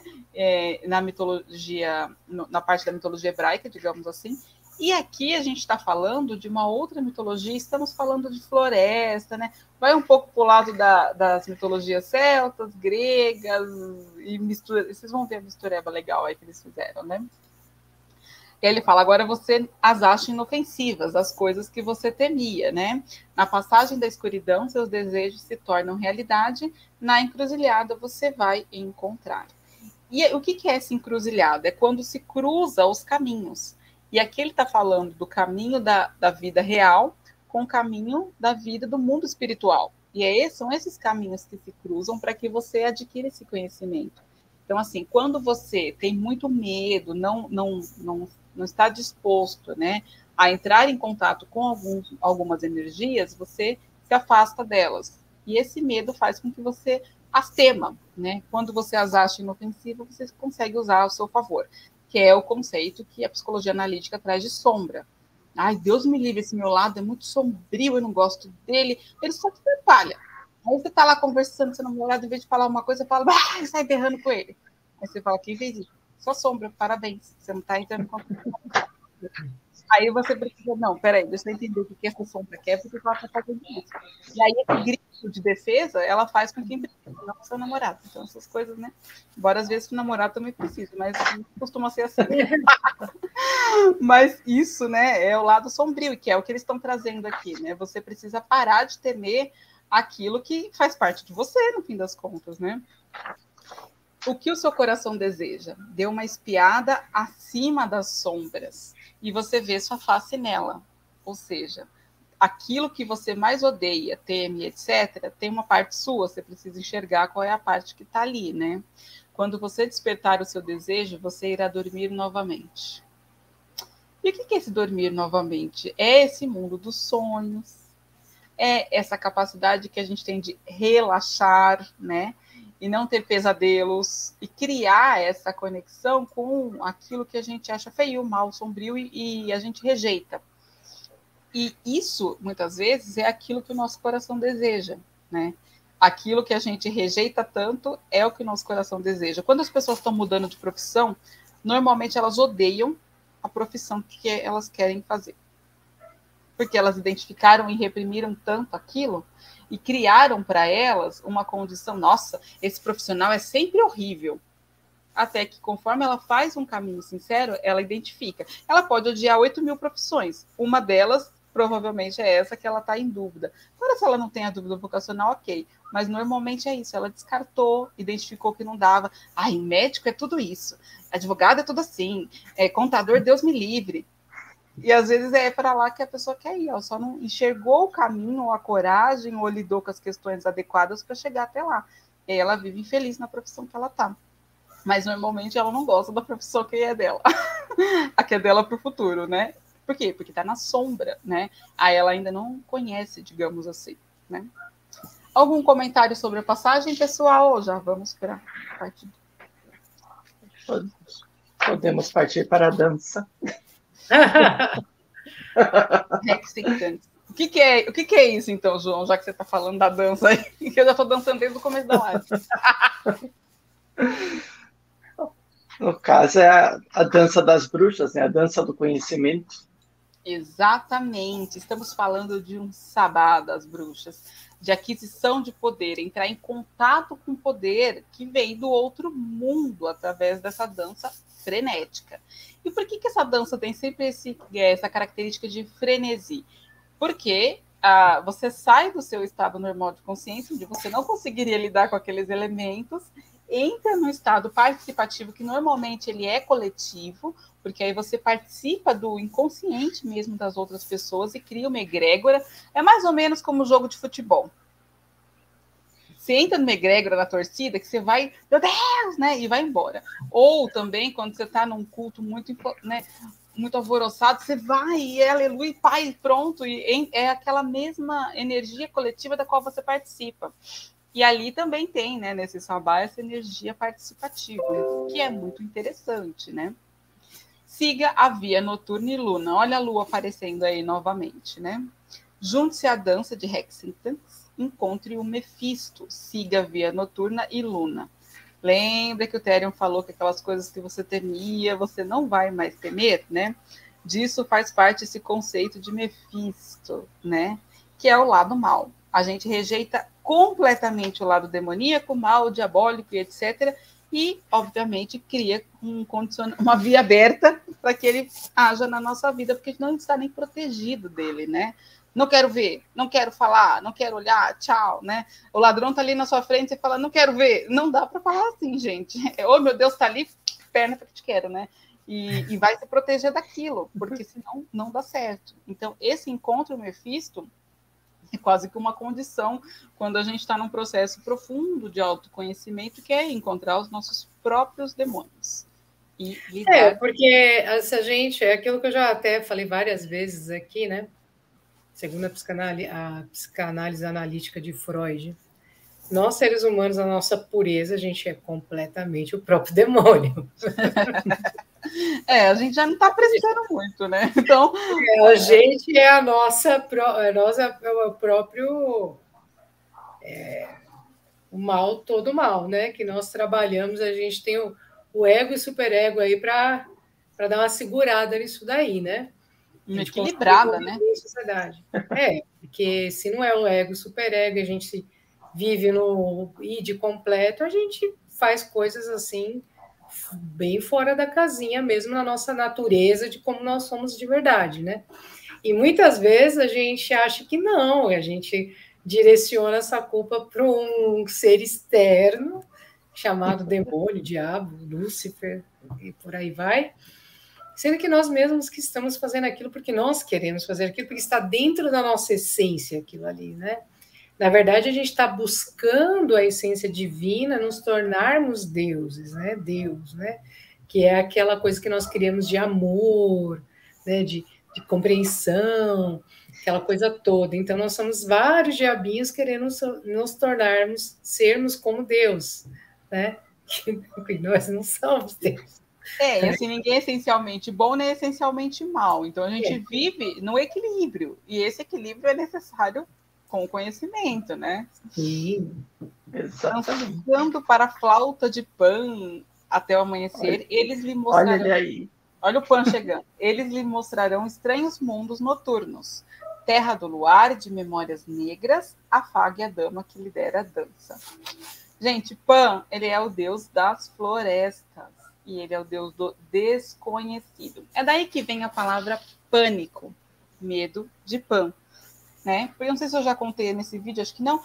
Os caçadores entravam na floresta e morriam, porque tinha um protetor lá, né, que não deixava que nada acontecesse. E esse era Pan. E ninguém sabia quem estava matando os caçadores. Então, eles começaram a ter pânico, medo de Pan. E aí surgiu essa palavra e é ligada a essa divindade, que é uma divindade linkada à natureza. Ele é um deus que é metade bode, metade humano, né? Ele tem um aspecto extremamente explícito de virilidade mesmo. Ele é linkado também às orbes de Dionísio. Dionísio é o deus do vinho, do teatro, das orgias, e ele participava desse movimento orgiástico com o Dionísio, tocando a flauta e entrando naquele êxtase, e isso é Pan, né? Ele tinha esse aspecto muito aflorado mesmo da própria virilidade. Eles lhe mostrarão estranhos mundos noturnos, terra do luar e das memórias negras, né? Porque são conceitos difíceis de lidar, como a gente está falando aqui, envolvem muitos tabus, né? Afague a dama que lidera a dança, né? E quem que é a dama que lidera a dança? Alguém quer falar mais um pouquinho de Pan? Ele vai aparecer mais para frente, antes que a gente entre na dama que lidera a dança? Acho que está bem explícito, né? O Pan... Já está explícito, beleza. Agora vamos falar da dama. Saiba que seu nome é Lilith, a rainha da noite. Ela conta a você segredos na forma de uma coruja. Abra suas paixões interiores e o seu desejo. Lilith, né? Ela é a primeira mulher de Adão, a gente já falou dela, né? Segundo a mitologia, ela nasceu junto com Adão, ela foi feita do mesmo barro e foram construídos juntos. Então, no momento que ela estava ali no ato sexual com Adão, ela falou, não, agora eu vou dominar aqui, minha vez, né? E ele, não pode, etc. E ela ficou revoltada com isso, com esse princípio de desigualdade. E aí, no fim das contas, ela acabou fugindo para o deserto, porque Deus não a apoiou, Deus apoiou Adão. E aí, depois, ele criou a Eva da costela de Adão para que ela fosse obediente a ele e tudo mais, e Lilith foi para os desertos, né? Aí depois trouxeram a imagem de Lilith, posteriormente, como aquela que copulava e criava com demônios, e criava 100 demônios por dia, era a que comia carne de crianças e tudo mais. Trouxeram essa imagem fatal para Lilith, porque ela era, digamos, desobediente a Deus nesse sentido, né? Então, ela é a rainha da noite, porque ela é a sombra, né? E como sombra, ela é a sombra de cada um de nós, né? A gente fala do feminino sombrio, imediatamente se liga a característica de Lilith, porque, né, as mulheres ou os homens que também têm um lado feminino dentro deles, que é a sua ânima, sua alma, esse lado sombrio é aquele lado que quer ter liberdade sexual, não quer ser reprimido, quer poder usar todos os seus poderes à sua plenitude à vontade. E a gente sabe que não funciona assim, né?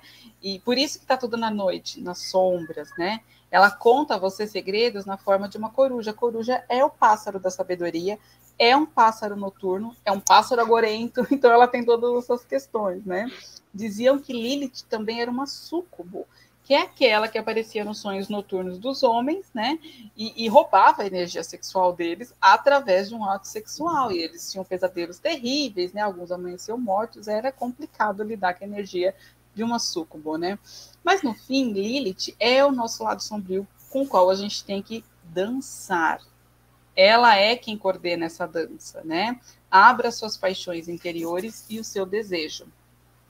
Porque quantas vezes a gente reprime uma quantidade imensa de desejos, paixões interiores, e isso tudo vira monstro, né? Eu escrevi um livro chamado Sopro de Vênus, Contos Eróticos Mitológicos, e fala exatamente disso.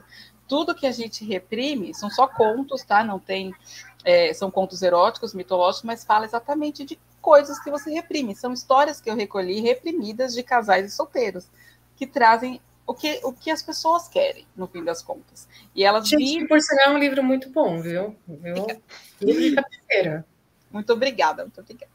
E elas vivem nesse mundo, criam um mundo de mentiras, ilusões, acabam não sendo sinceros com os seus parceiros ou com elas mesmas, e isso vira doenças, tabus, crimes, vira tudo que não presta, né?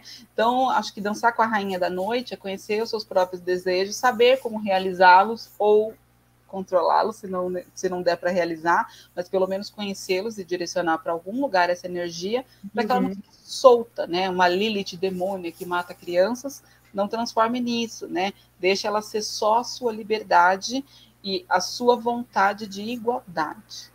Né? Então, acho que é uma questão muito interessante. Se juntarmos Lilith com Pan, que é bem isso aqui, via noturna, passagem de na rima, via noturna vai levar você a Lilith e a Pan. É para você ser um ser destemido, que traz esse potencial fértil, dinâmico para a sua vida, e que, ao mesmo tempo, cria essa condição de liberdade e de originalidade que é trazida por Lilith e Pan. Né? Então, assim, você vai dançar livre, sem medo, e ao mesmo tempo ser responsável pelas suas atitudes, né? Então, assim, é uma via noturna? É uma via noturna, né? Uma coisa gótica, maravilhosa, mas, né, eu brinco que, assim, quando a gente sai das baladas góticas, os shows do Therion, né? Maravilhoso, né? Depois você vai lidar com todas as suas consequências, e são shows organizados, não tem confusão, acho maravilhoso. Porque as pessoas estão em contato com a sombra o tempo todo, nas letras das músicas. Vocês viram aí quanto a sombra aparece. Isso não é ruim, muito pelo contrário, é muito interessante, muito bom e muito próspero, né, para o nosso psique, vida e tudo mais, né?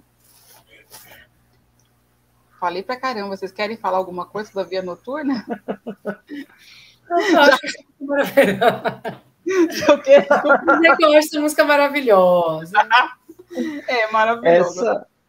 A parte de encontrar Lilith Pan é justamente quando a música fica mais calma, para depois passar para a parte mais agitada. Gente, então Lilith não é esse mal que pintam todo, não, viu? Então, acho que é muito interessante essa observação do João, né? E a música inteira é uma crescente de êxtase, né? Vocês vão ver, tem flauta, tudo, e esse êxtase leva você a se conectar com você mesma, né? Eu gosto muito das músicas do Therion pelo potencial espiritual que elas me causam, particularmente falando, né? Essa coisa de conexão mesmo, eu adoro, eu fico super empolgada, né? Mas chegamos ao fim, né? Trouxemos aí hoje DGAL para vocês. E agora eu vou falar um pouquinho das nossas publicações, já que falei do livro. Esse aqui é meu livro Sopro de Vênus, Contos Eróticos Mitológicos, que eu escrevi com 9 contos eróticos de várias mitologias, né? São histórias do amor e do prazer, trazendo divindades aí e energias mitológicas para cura mesmo, né? Através desses princípios de sexualidade e erotismo. Este daqui é o livro A Música do Universo, meu outro livro, uma jornada mítica musical e psicológica, que eu escrevi com a psicóloga Ângela Ribeiro e a cantora lírica e professora de canto Érica Hortz. E é uma jornada maravilhosa pelo mundo dos deuses da música. Inclusive, né, encontra-se aí Apolo. Pan não tá, gente? Infelizmente, Pan ficou de lado. Porque o personagem já estava muito sobrecarregado ali de divindades intensas. Então, Pan ficou de lado, né? Ele estava na descoberta e tal. E aí, Ângelo é esse personagem principal que parte em busca aí de um objetivo de vida, da busca da alma, com a ajuda aí de Leonor, e vai encontrando os deuses da música para isso. Agora vamos para o vídeo os livros, desculpa, da Andreia. Pode falar, Andreia. Esse livro eu dediquei, né, aos mestres das runas. Ele acompanha as vivências, né, de cada runa, aprendizado, tanto a parte comportamental, mental, magística, oracular, tá? Como proceder para a gente entrar em conexão com cada runa. E eu trabalho com o antigo Futark, que é o Elder Futark, tá? Então, está na segunda edição, que é a edição que eu deixei, estou com outros projetos, então não penso em mexer novamente mais nesse livro. Tem o curso de tarô, que, na verdade, esse curso de tarô, ele é baseado ao curso que eu dou de tarô para terapeutas, que é a Jornada do Louco. Então, vocês aprendem, né, toda essa autoconhecimento com cada carta do tarô, como é cada fase de vida do ser humano, com base nos arcanos maiores, e também tem os arcanos menores, tá, gente? É que a base do livro é esse, o aprendizado todo, vivência, feito na Jornada do Louco, que é os arcanos maiores. Mas nós temos uma jornada por cada naipe, né, dos arcanos menores, no seu quadrado, né? Que, como a gente até falou em uma das músicas aqui da água, das emoções, né? Então, os naipes menores, né? Dos arcanos menores, ele trata de cada elemento da natureza: fogo, terra, ar, água, e cada naipe ela trata especificamente de um parâmetro, né, da nossa vida: água, as emoções; o fogo, o trabalho, as ações, né, as paixões, porque muita gente confunde paixão com amor, com sentimento. É um sentimento, é uma emoção, mas é um impulso, na verdade, né? A paixão é um impulso. Você pode estar apaixonado por uma profissão, você pode estar apaixonado por uma série que você está assistindo, uma música, né? Não necessariamente só por uma pessoa, né? O ar, que é a base do nosso intelecto e as tramóias que a nossa mente causa na gente mesmo, né? E a terra, que são nossos recursos, que é o naipe de ouros, né? Então, trata sempre da nossa base de recursos materiais, tá? Então, perfeito. Tá tudo... E aí, João, quer dar algum recadinho final? Fazer alguma inveja? Porque o João é desse. Agora tem um produto, olha, tem esse produto Therion, eu nem conhecia. Vamos ver, né? Chegou aqui essa semana. E eu tenho centenas de ideias de livros, assuntos, mas nenhuma chegou efetivamente ao papel, por enquanto. Mas hoje nós temos uma foto do Therion da época do Dedial. Peraí, João, será que eu consigo te colocar? Peraí, deixa eu ver se eu consigo colocar você. Não, assim não. Deixa isso aí.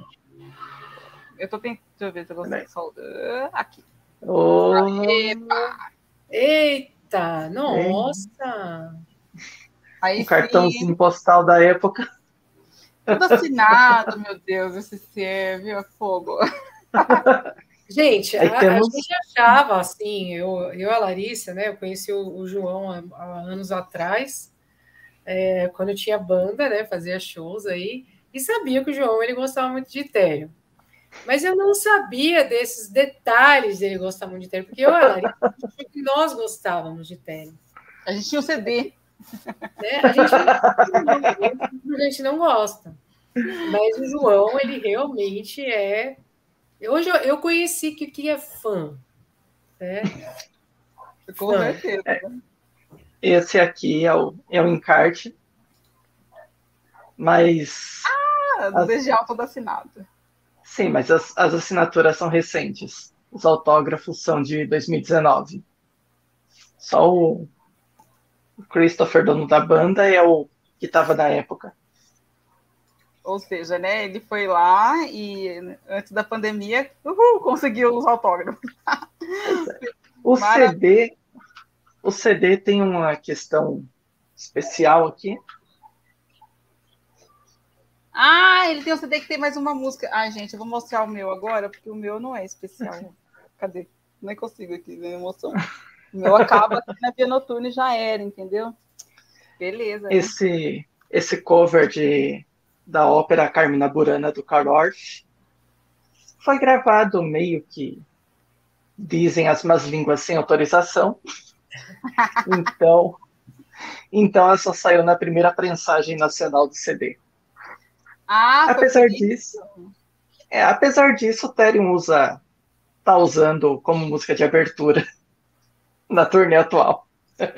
Ô, gente, mas deixa eu falar uma coisa. Eu gosto muito da Carmina Burana e a do Therion é a melhor versão que eu já vi na minha vida no universo. Eu prefiro a do Therion do que a Desculpa original. aí, viu? O Karl Orff vai me desculpar muito, né? A do Therion é... Pois é. E para terminar, temos uma foto aqui que hoje tá quase raridade, né? O Christopher Johnson de cabelo comprido. Ah, que chique! De quanto tempo essa foto, hein? Rapaz, né, ali, feliz da vida que tá com... Pois é de 2001, época do primeiro show que eles fizeram no Brasil. 21 aninhos, 22 aninhos. Pois é. E aqui, o Christian Niemann também. E o segurança. Segurança impedindo que o João chegasse onde ele queria, que era no palco. Não, mas, gente, vocês terem noção, essas fotos, elas são de máquina com filme. Na época, a câmera digital era produto de rico. Então, assim... Isso aí, se o filme queimou lá, já era, né? Nossa. Já era. Pois é. E não tinha essa história de, vamos tirar 30 fotos e ver qual que fica melhor. Não, você vai tirar aquela uma foto, porque só tem 36. Ou seja, né, as raridades do João aí, mostrando como ele é fã do Therion. A gente também, tá? Embora não temos foto nem nada, a gente gosta bastante. Mas é isso, gente. A nossa live do DGL foi essa. Eu espero que vocês tenham gostado dos conhecimentos, né? E se vocês gostam do Therion também, façam seus comentários. Isso é muito bom pra gente, para tudo mais. E é isso. Até a próxima live, né? Alguns agradecimentos, beijos que vocês queiram mandar aí, fiquem à vontade. A gente terminou a primeira leva de CDs que a gente escolheu, a Larissa. A gente gostou muito de fazer esse trabalho, né? A gente viu, foi um projeto experimental, então a gente gostou bastante. Estamos escolhendo mais 5 CDs, acho que mais 5, né, Larissa? Ou não? 4. Vai gravar, né, do Correr, e a gente vai ver se a gente continua esse mesmo projeto com outras bandas, com outras músicas, porque gostamos muito de fazer, né? A gente viu que o negócio caminhou legal, tá bem bacana. Então, é um recadinho que a gente, vamos se dizer, assim como Via Noturna, que essa é Mitologias no Therion na parte 1, né? Vai vir a parte 2. A gente está só na passagem, né? Bom que é um projeto maravilhoso, a gente usando as roupinhas góticas. Ai, ai. Sempre aparece alguma atualização. O povo não para de lançar CD, P. Bom, então é isso, gente. Obrigada. Até a próxima. Vejam todos os outros vídeos aí. Fica tudo gravado lá no canal da Mitologia Aberta, no canal da Andrea. E é muito bacana, né? E vejam aí. Conhecimento é tudo, né? Um beijo e até mais. Tchau, tchau. Tchau. Até.